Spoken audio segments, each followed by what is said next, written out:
everybody. I'm Tracy Tucker, and welcome to the Who is in My Genes podcast, where we share adventures in exploring family trees, including tips for researching your own family tree, stories about discoveries, DNA testing and matches, and lots about adoptee searches and advocacy, because we believe everyone has a right to know who is in their genes. In this episode, we're going to talk with Kristy, a friend of mine who was looking for her long-lost aunt. Before we do that, though, I want to address what's happening with 23andme. You may have heard in the news by now that 23andme has filed for Chapter 11 bankruptcy protection. First, the facts. The company is still open and active. The website is up. Nothing has changed there. You can still access all of your information in the same way that you have before. The company is known to be up for sale along with its assets, which includes the DNA test results of millions of people. The company has stated that they're not making any changes to how it stores its customers' data. The CEO who co-founded the company, also resigned but is staying on the board and has stated that she intends to bid on the company in order to take it private. Several privacy and consumer rights advocates, including both California's and Connecticut's attorneys general, have suggested 23andme customers delete their data, revoke all their permissions, and request their DNA samples be destroyed. If you want to err on the side of caution, here are a few quick steps to take. Deleting your account and its associated data will permanently delete all the data associated within that account. If you ask 23andme to store your genetic samples, they'll be discarded. If you opted into medical research, your information won't be used in future research projects, but it cannot be removed from research already conducted. If you opted into medical research, though, know that when your data is shared with those researchers, there are no names or identifying information attached to it. So if you do want to delete your information and or close your account, first, I suggest you take screenshots of anything you want a record of, from your health reports to your DNA matches, etc. Some of this can be downloaded, which I'll talk about how to do in a minute, but just take a few minutes to screenshot everything. Then, if you want to proceed with deleting your data and or your account, do the following. First, log in and go to your profile picture in the top right, then click on Settings. Scroll down to Preferences. This is where you'll see if you opted in to have your sample stored. If you are opted in and want to change it, click on Edit, then scroll down to Sample Storage. Click on the red Permanently Discard Samples button. Go back to Settings and scroll further down to 23andme Data. This is where you can download your data and delete your data.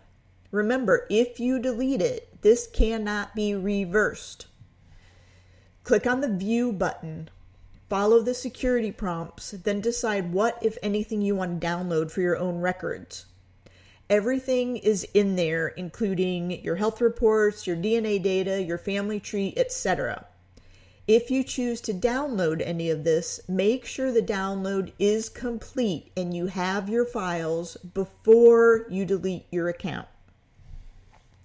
If you want to delete your data, scroll to the Delete Data section, read all the information first to be sure you want to move ahead, then click on the red Permanently Delete Data button. If you want to delete your account altogether, after the aforementioned steps, use the account settings to request your account be closed. For security purposes, 23andme will send an email to you to confirm that request.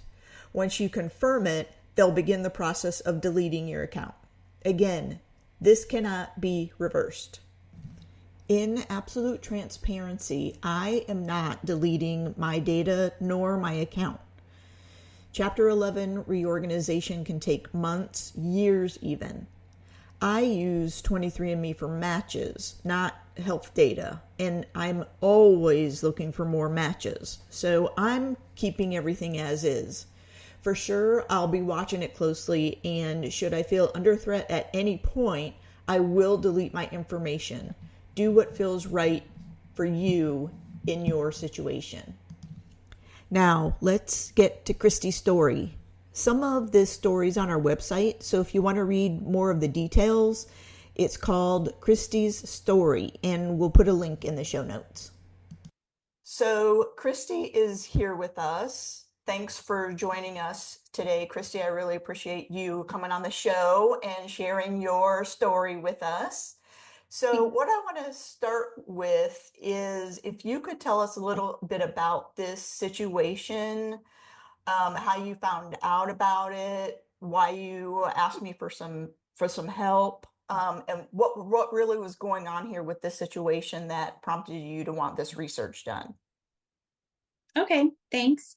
Um, Growing up, my grandfather was always there. He was my number one. Every Sunday, we'd go over to my grandparents. He would host family dinner. He was a cook in the Army in World War II, so he made amazing dinners and spoiled me, comforted me, showed me unconditional love. And before he passed, I was at his house and he was talking to me and mentioned having a sister. And I was shocked. I had never heard him talk about her. He said that their parents split up when they were young, and he went to live with their father, and she went to live with their mother. And my grandmother was the only one that knew this. I had also never really heard him say much about his mother. I could tell that he was very upset, sad when he was telling me, so I didn't pry for any more information. And he passed away in 2004, and I never And really how old thought. were you? How old were you at that time? I was about 26. Okay. So you found out that he had a sister that you didn't know about, and you didn't really know much about his mother either. And you didn't press him because he seemed really sad about it. So eventually you wanted to get more information about her. What happened there, or what prompted that? My aunt um, said something like in passing several years after he passed. And, it sparked an interest. My aunt said that the sister had lived in a home in Ocala and that my grandfather would go visit her when he was able to on Sundays and take her to church and to get lunch. And the sister passed away when he was away at the war, in the war. And this just broke my heart and sparked an interest. I had all kinds of questions like, obviously, why didn't he talk more about her? But what kind of home was she in? Was it a physical condition? Was there a mental illness? Was it something genetic? So that's what really sparked my interest, and that's why I wanted to know more. So what did you initially do to try to get more information about her? I did a DNA sample with 23andMe, and I also joined Ancestry and started doing some research. And I found out that her name was Catherine Elaine Barfield. She was born in 1919. I found her on the 1920 census, but that's as far as I got. She was not on the 1930 census, and I pretty much felt that I had found all that there was available to find. So you assumed that she had died pretty young, but you didn't really know why she might have died so young or anything like that, right? Correct. So, what happened when you got stuck? Known each other for 13 years and you had just started your genealogy research and had posted about it on Facebook. And I reached out to you and you said that you would be willing to help me, see what you could find. And I honestly thought that I had found everything that was out there. I had searched all the, the references and resources, and I really thought that I had done a good job. And then found out that there was a lot more that you were able to find for me.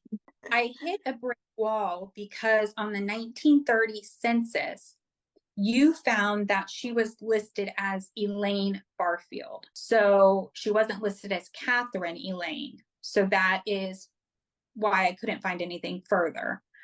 You were able to find the home that she was living in, which was the Florida colony for epileptic and feeble-minded persons. It was a public institution for girls, and she was institutionalized before the age of 12. And you also found out that she passed away in 1943 following a brief illness in a local hospital. Did we find anything more out about the home or the hospital that she was in? Just that it was an all-girls institution. If you guys want to see a little bit more about what was called the farm colony in Ocala, Gainesville area, Florida, in the 30s and 40s, that information is out on my website. I'll put a link to it in the show notes. But tell us, Kristy, what you felt about finding out she was in that home. I mean, how did that make you feel? What was your reaction to finding out that she lived there for so long? I was very sad, very emotional, to know that she was in this institution before the age of 12, that she passed away at the age of 24.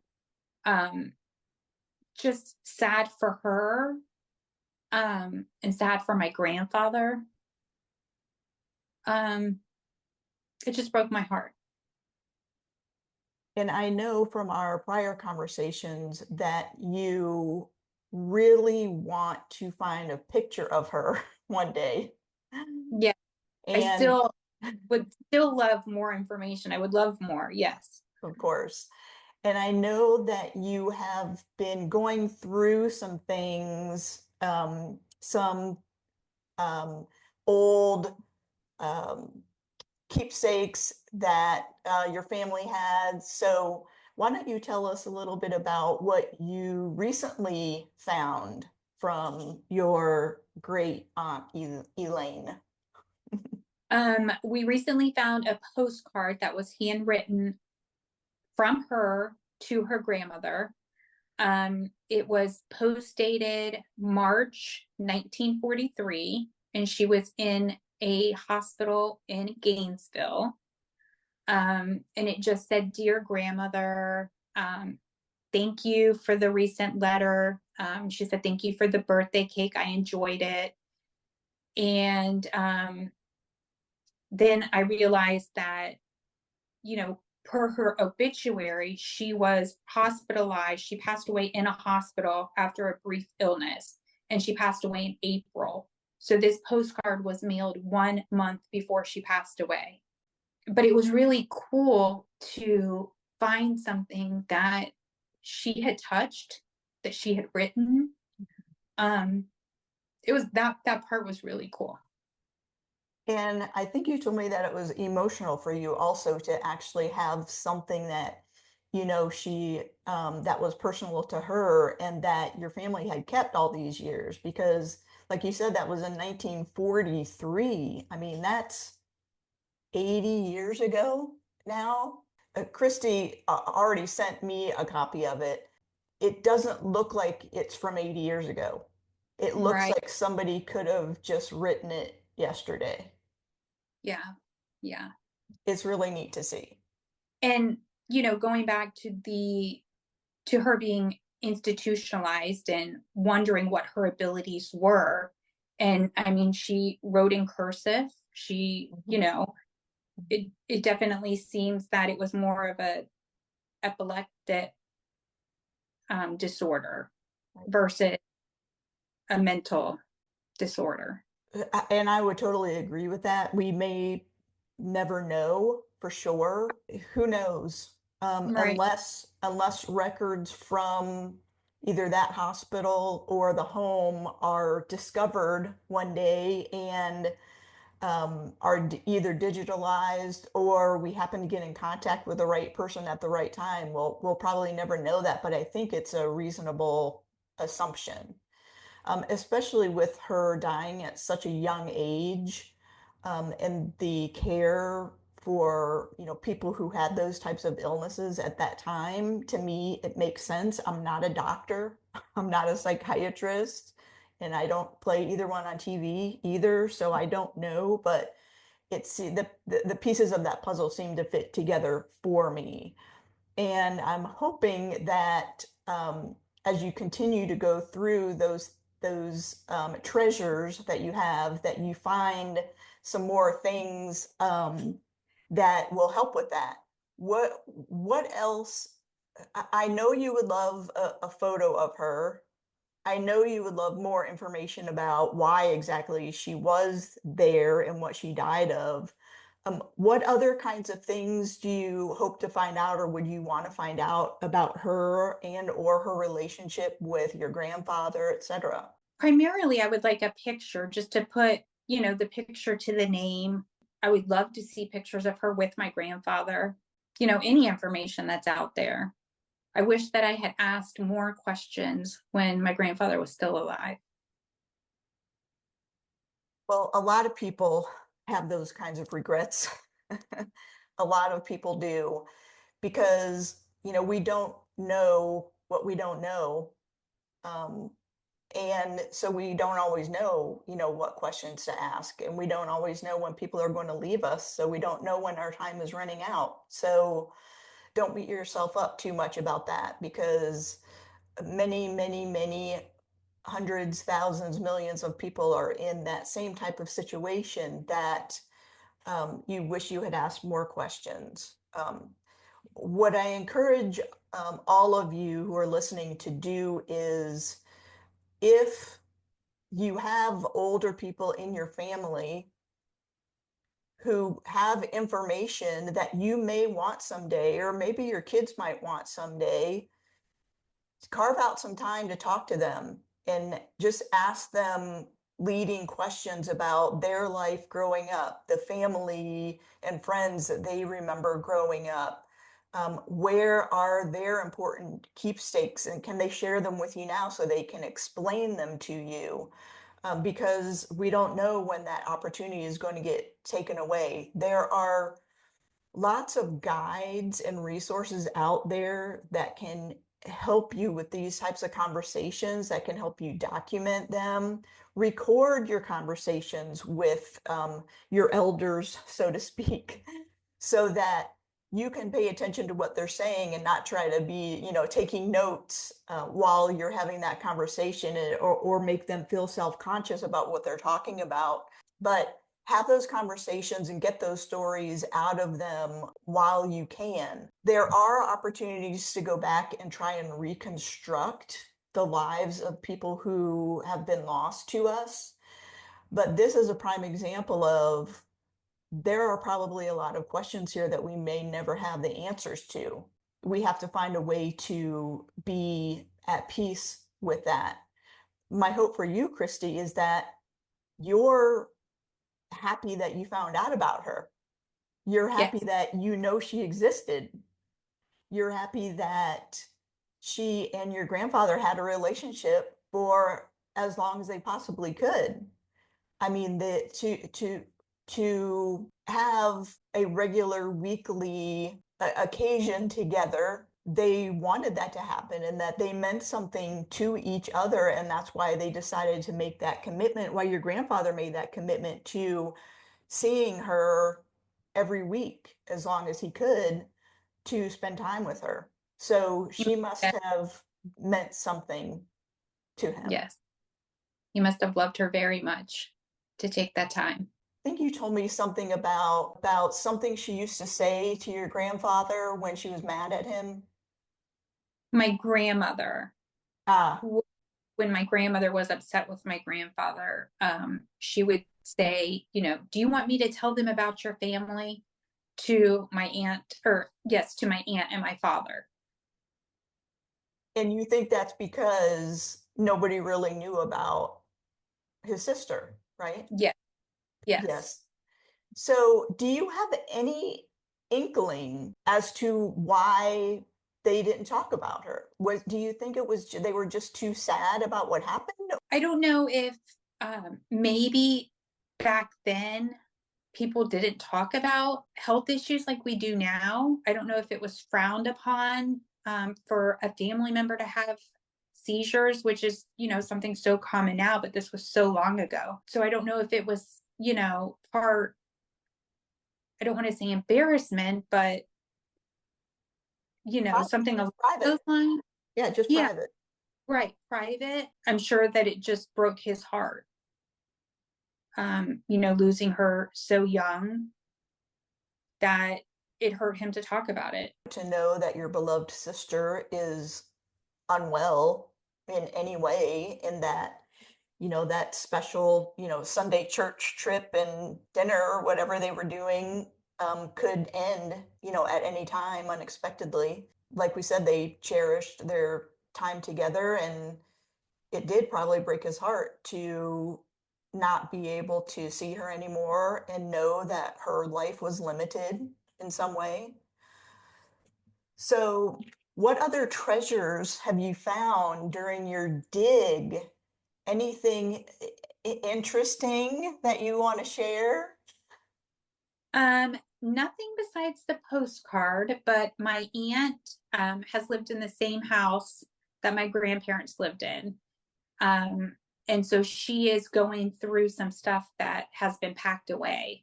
So I'm hoping that she finds a little more information. Fingers crossed, right? Yes. Fingers Yes. crossed.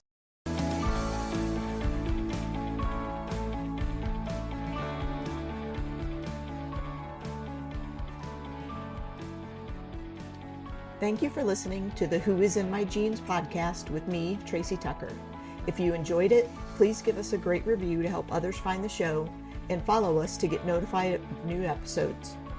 Visit us online at whoisinmygenes.com for all the ways we can help you find out who is in your genes, and follow us on Instagram for the images we mentioned in the show. Links are in the show notes. Join us next week for a new episode of Adventures in Exploring Family Trees.